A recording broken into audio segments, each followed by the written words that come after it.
Hey everyone, welcome back to Sip and Talk. Good to be here. It is. Ready to jump into some interesting stuff today. Always. So today we're going to kick around a few ideas about investing, kind of focusing on, the Dow Jones and gold. That's right. We've got some different ways people think about this stuff, comparing the Dow and gold directly, some chart pattern things, even looking at the calendar. Yeah, and what's cool is we also look at whether maybe we should be looking past that stuff towards like the future, big things like AI. Exactly. It's a neat mix, and we actually have some pretty current numbers to frame this. Like as of mid-June 2025, the Dow's up there around 42,360. Wow. Okay. And gold. Gold's hovering near $3,420 an ounce. So if you do the math, that Dow to gold ratio is like 12.38. 12.38. Okay. And we also saw the VIX, the fear gauge, is kind of lowish, around 19.11. Yeah, relatively calm, you could say. So those numbers give us a snapshot, a starting point as we unpack these different strategies people talk about. Right. So our job today is kind of sift through these ideas, see what makes sense, and maybe what you should think about for yourself. Let's do it. Okay, so let's start with that Dow-gold ratio. It sounds simple enough, right? Just divide one by the other? Pretty much. You take the Dow's points, divide by the gold price per ounce. And the thinking behind it is that this number kind of swings back and forth over like long periods. So if the ratio gets really high, it means stocks are expensive compared to gold. Maybe buy gold. That's the traditional idea, yeah. Right. And if it gets really low, maybe stocks look cheap relative to gold. It's supposed to kind of revert to some average eventually.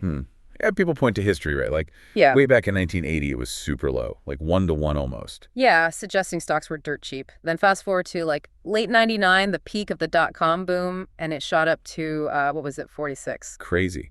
So gold looked cheap then. Those examples definitely make you pause and think. They do, but there's a catch, isn't there?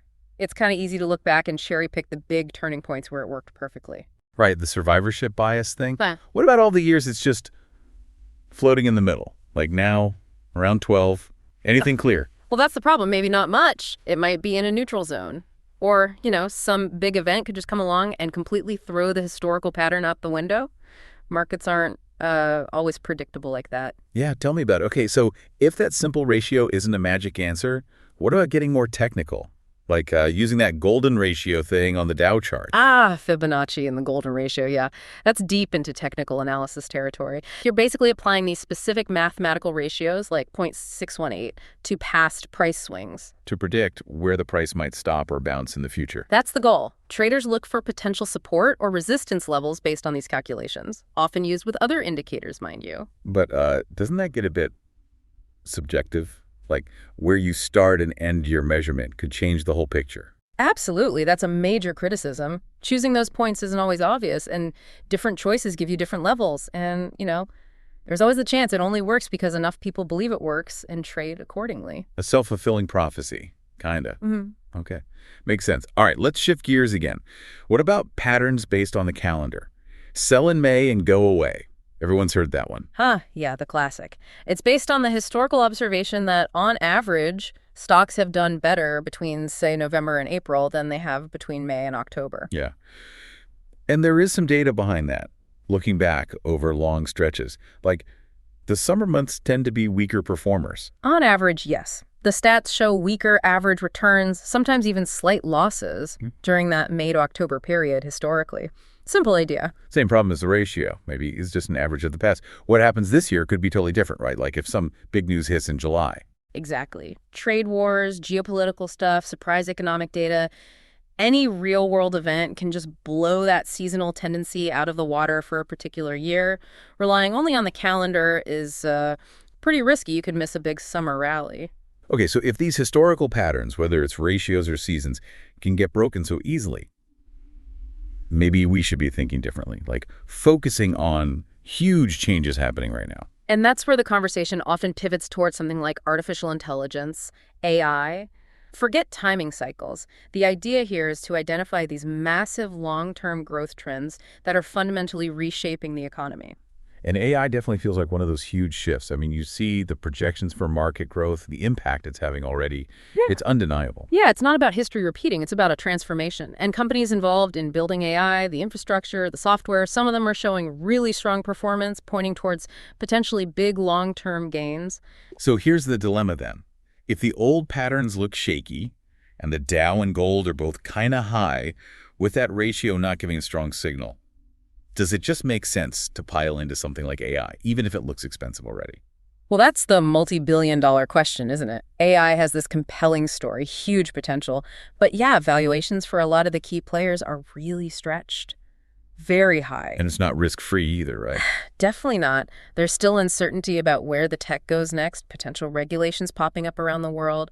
And, importantly, you've got geopolitical risks tied up in the supply chain. Think about advanced computer chips. Anything affecting chip production can hit the AI sector hard. So even the big, shiny future theme has its own set of real-world headaches.